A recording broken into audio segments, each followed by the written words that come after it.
Tudo bem, pessoal? Nós temos muita coisa para conversar. Inclusive eu estou de volta porque tem muita coisa acontecendo que eu preciso trazer para vocês, preciso explicar para vocês como eu vejo a situação. Não é que eu seja dono da verdade, mas como eu vejo a situação. Então, quem quiser se inscreve no canal, dá uma força aí. E quem achar que deve, deixa algum aqui, bota aqui, o Pix está aqui embaixo, mas vamos lá, vamos ao que interessa. Nós fizemos os vídeos, eu fiquei muito envolvido essa semana inteira com relação a mostrar para vocês o que é verdadeiramente Israel. E nós vamos mostrar exatamente o que é. Muita gente vai ficar chocada, vai dizer que não, mas eu quero que vocês tenham coragem de assistir. Porque pouca gente tem coragem de assistir e saber a verdade.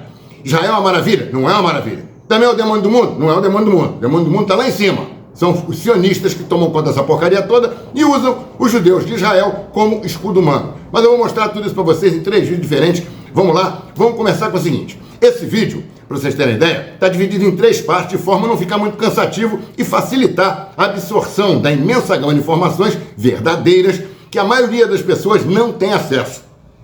Quando ficam muito restritas, principalmente essas bolsas divisionistas, né? Impostas por nosso inimigo comum. Nós temos o mesmo inimigo, tá? Só que esse inimigo paga um e paga o outro. A gente vota num ou vota no outro, tá votando no mesmo, porque quem manda é o cara. É exatamente isso. Eles ficam simplesmente incentivando o tempo todo besterol, discriminação e ódio entre os grupos. E a gente fica dentro de bolha, a grande maioria, discutindo, esse é ruim, esse é bom, aquele é bom, esse é ruim. Na realidade, os caras mandam nos dois. E é esse que é o problema. Sair dessa bolha e ter uma visão verdadeira da realidade e da história demanda muito sacrifício emocional. Uma vez que temos que admitir que fomos encanados por décadas. Um amigo meu falou, poxa, mas o meu sonho, eu morei em cidade pequena americana, eu também morei em Fort Knox, uma cidadezinha pequenininha. E a gente vê aquele amor deles pelo país, vê aquele negócio todo, só que a gente criou, foi o amor pelo país deles, não o nosso. E eu amo o Brasil, aprendi a ganhar e gostar do Brasil, e não dos caras, nem deles, nem da China, nem da Rússia. Não, analiso com tranquilidade, mas eu aprendi a ver e amar o meu país, saber o que é melhor para o meu país. É o que eu tento passar para vocês, tá? É exatamente isso. E aquela historinha, nós fomos o tempo todo doutrinados por filme de Hollywood, por série. Pô, era o Batmasterson, era uma paulada de coisa de velho oeste, era um espetáculo, bang bang. Aí depois tinha o Papaléguas e o Coiote. Você acha que o Coiote não corre mais que o Papalégua? Pega aquele bicho fácil, mas até nisso eles mentiram. Eles mentiram um monte de coisa. Pode vir aqui, tem um vídeo nosso aqui sobre a Lua. Você acha que eles foram à Lua? Mentira. Tem 21 recordes mundiais espaciais, todos são da Rússia. O último é o do americano, você sabe qual é? Pisou na Lua. Tá legal, em 69 com um computador de 4 KB. Tem um vídeo aí que explica bem isso, com o Rubens Gonzalez falando bastante coisa com relação a isso. E no texto, embaixo do vídeo, tem muita coisa explicativa. São perguntinhas que eu queria que algum gênio conseguisse responder. Porque eu não consegui achar ninguém ainda que respondesse isso, né? Então a gente tem que sair dessas bolhas, porque nós fomos enganados por décadas. Pior, por vezes uma vida inteira. É difícil admitir que nos doutrinaram com mentiras e falsas verdades de forma a moldarem nossas conclusões e formações de opinião de acordo com o que eles queriam e ainda querem com toda a mídia tradicional, que é bancada por eles. E ainda acreditamos que essas opiniões seriam verdadeiramente nossas. Chega a ser engraçado.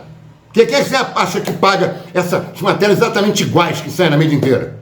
É a mídia sionista. São os globalistas que querem simplesmente dominar toda a população do mundo e querem principalmente dominar e roubar todos os recursos dos países.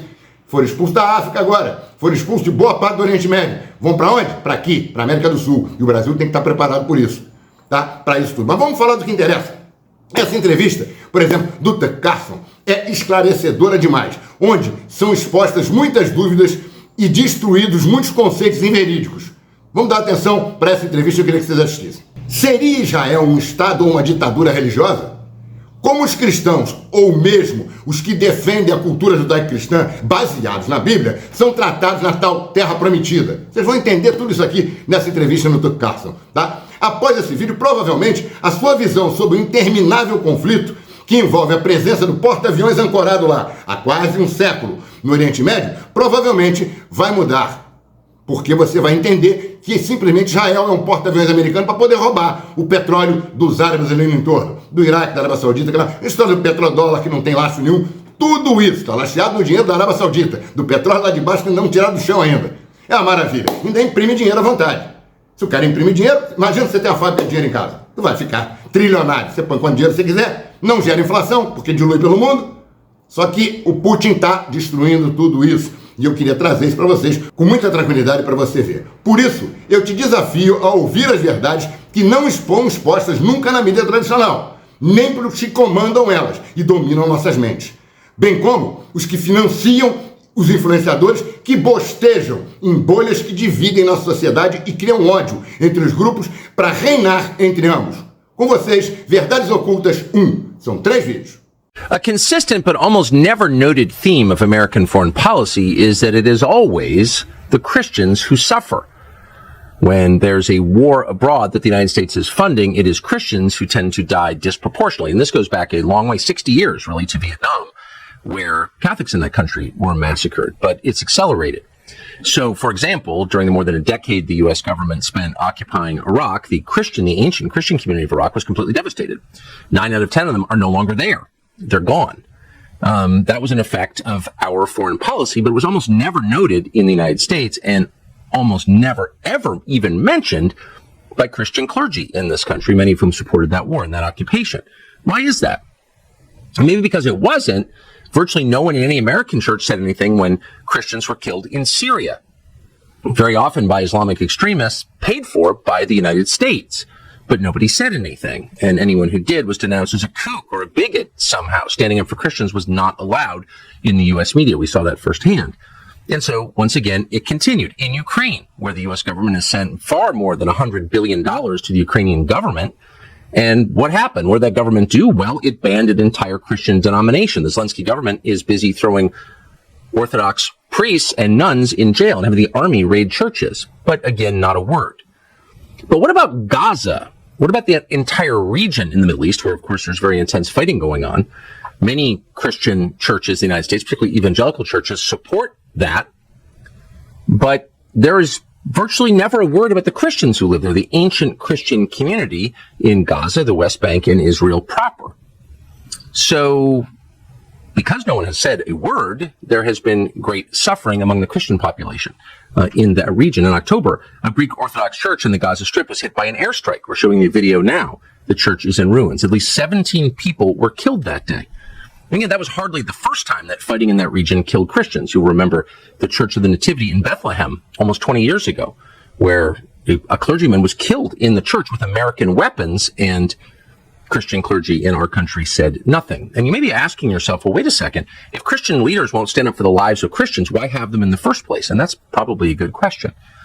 So you would think that in Congress, where there are many self-professed Christians, somebody might be piping up on behalf of their brethren in the Holy Land, but no, just the opposite, in fact. For example, at a town hall event last month, Michigan Congressman Tim Walberg, a former evangelical pastor, said he would like to see the region treated like Hiroshima was treated. Watch this. We shouldn't be spending a dime on humanitarian aid. I agree. It should be like Nagasaki and Hiroshima. Get over quick. The same should be in Ukraine. Defeat Putin quick. Instead of 80% of our funding for Ukraine being used for humanitarian purposes, it should be 80%, 100% to wipe out Russian forces, if that's what we want to do. So, to be clear, as a theological matter, Christianity is not the religion of Hiroshima and Nagasaki. It's the religion among all world religions that uniquely abhors mass killing. In fact, it is the religion that abhors mass killing. There's no excuse for that from a Christian perspective. And here we have a former pastor calling for it. But again, how are the Christians doing in that region, in Gaza, the West Bank, and in Israel proper? We almost never hear from them. And so we thought it would be interesting and maybe edifying to hear from one right now. The Reverend Munther Ishak is the pastor at the Evangelical Lutheran Christian Church in Bethlehem, and we're honored to have him join us. Father Ishak, thank you very much for coming on. So let me just ask you a broad question to start. How are Christians in the Holy Land, in the 3 places I mentioned, West Bank, Israel proper, and Gaza, how are they doing right now?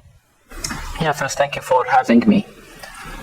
These are very, very difficult times, and it's been difficult for quite some time now.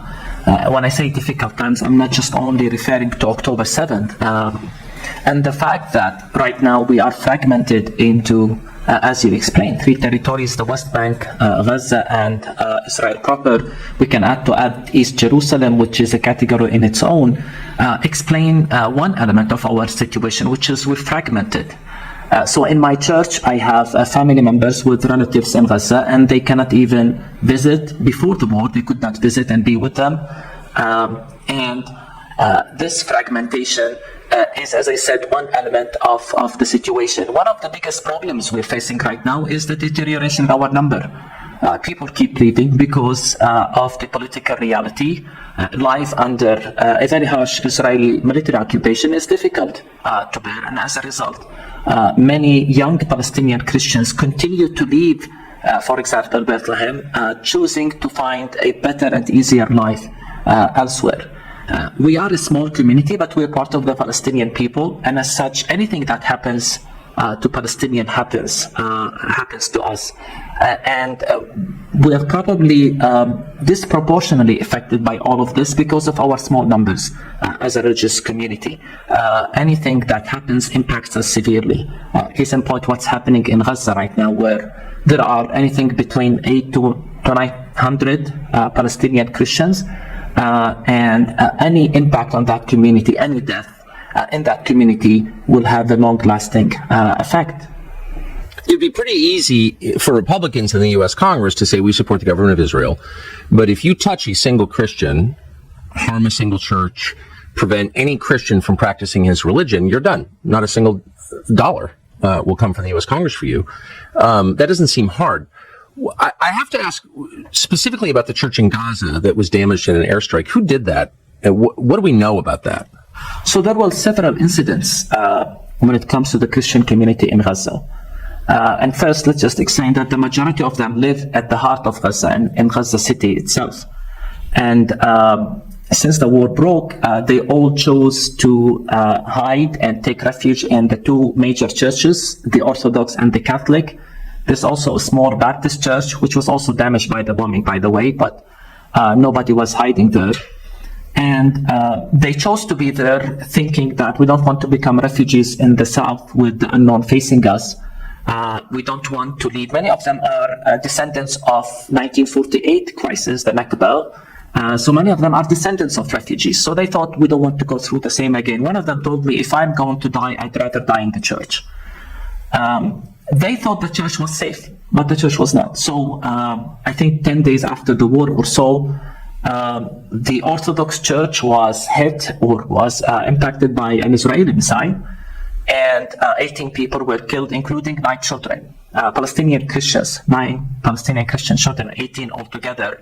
As I said, including relatives of church members who were devastated by the impact. We were all devastated by that because honestly, we thought the church was safe. And to be clear, it's a building in the church compound that they were taking refuge in. It's a small campus, and the building that was his is directly close to a historical church building. The church itself dates back to the 4th and 5th century, and it fell on the church itself. Things could have been worse if it did not fall on the building that was struck did not fall on the historic church. So this was a major incident. And actually, Tucker, I followed, even the Christian media did not cover it. Many Christian media outlets did not give it, and this shows that American Christian support to Christians is actually conditioned by where you stand on the political spectrum. It's not as if, so if Christians were hit or targeted or persecuted by someone who's not an ally, then you will see an outrage. But because Israel is an ally to America, no one cares about Christians being targeted. In fact, in the Catholic Church, 2 elderly women were killed by snipers, by Israeli snipers. And the Catholic Church talked about it. There were statements, official statements from the Patriarch, saying that it was Israeli snipers who killed the 2 women in the vicinity of the church, in front of the church. They were leaving the church to go from one building to the other. They were killed, shot. And when people tried to rescue them, they were also shot at, and 7 were wounded.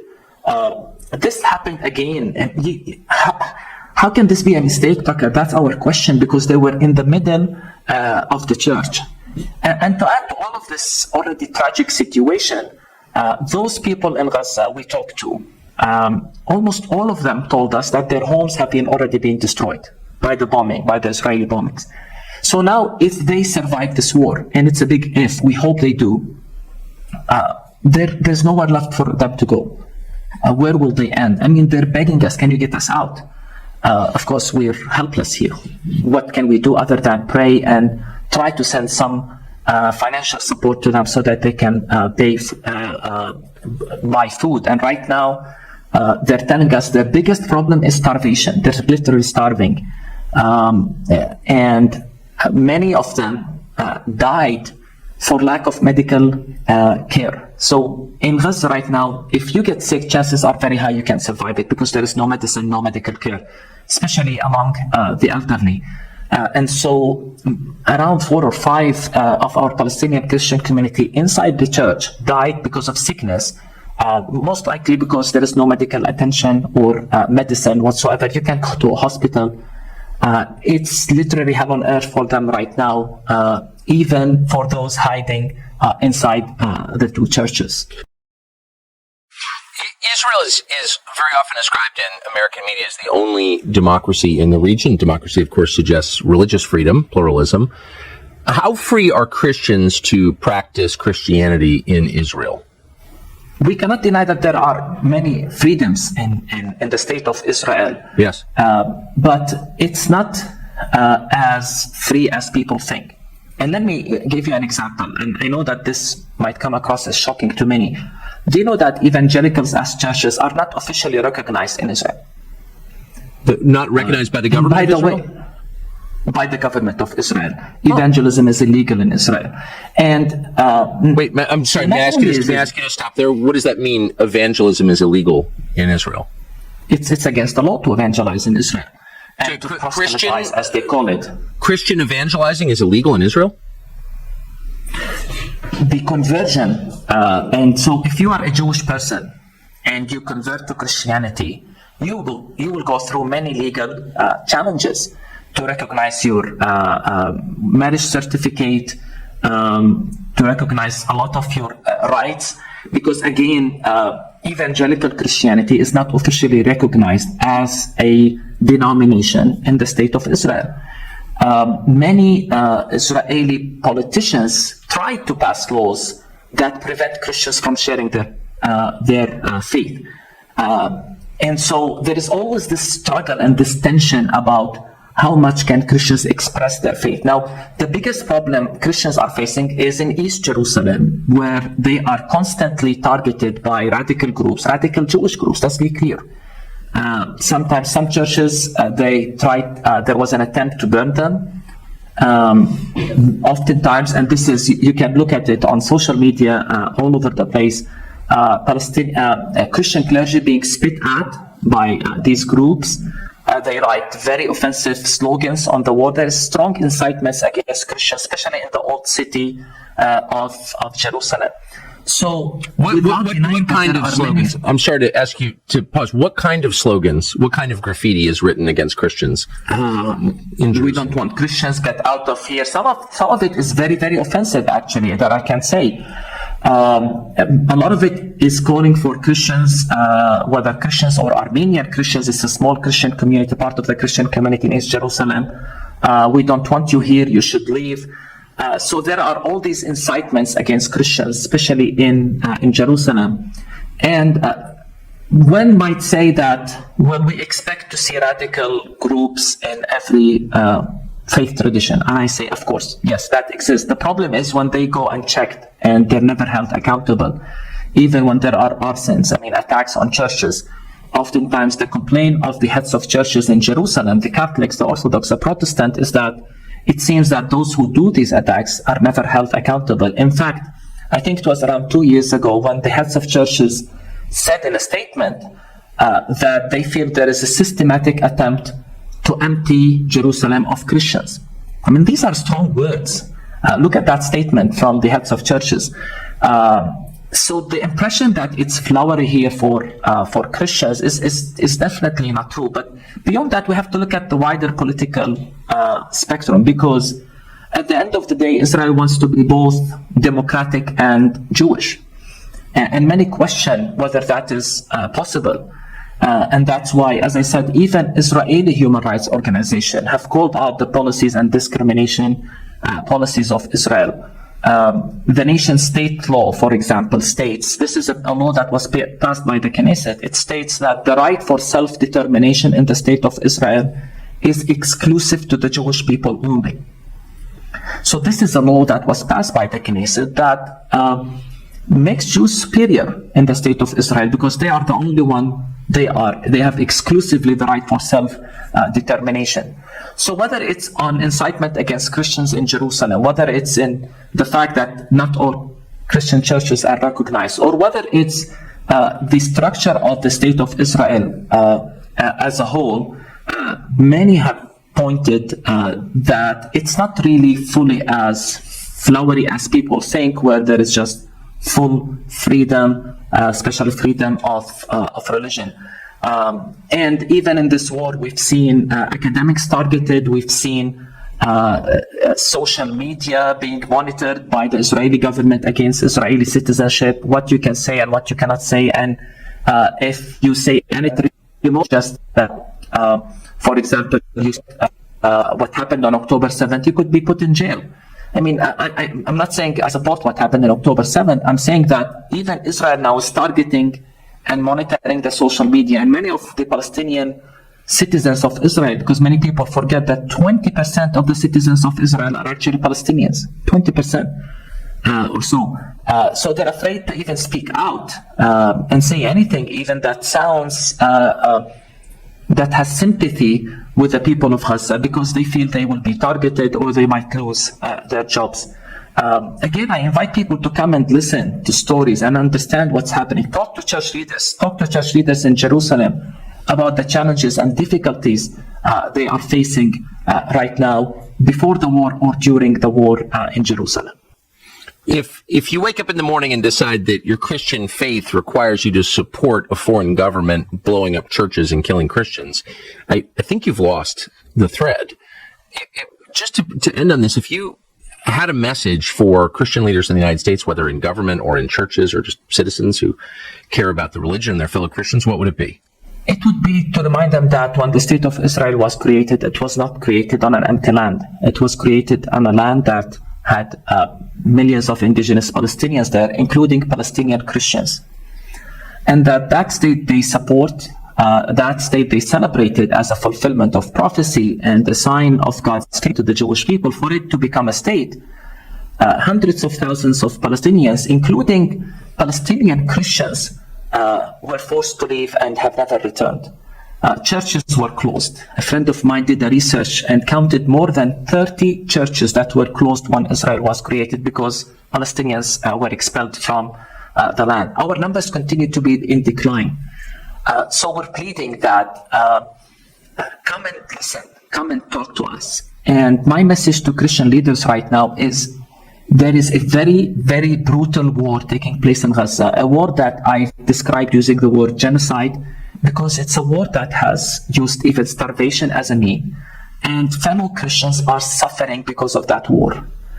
It's time that Christian leaders recognize that wars is not the way, whether in Iraq, in Afghanistan, in Libya. I mean, when will we learn that war does not help?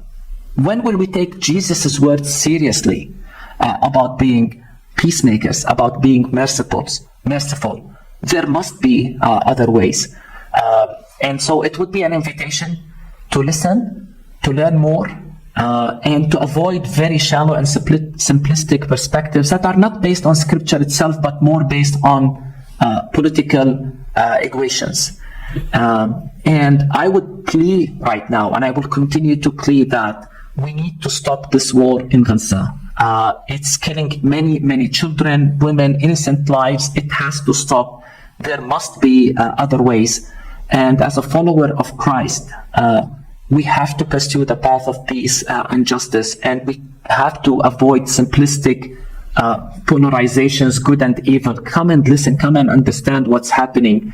And I plead, as a Christian pastor from Bethlehem, I plead that you come and listen.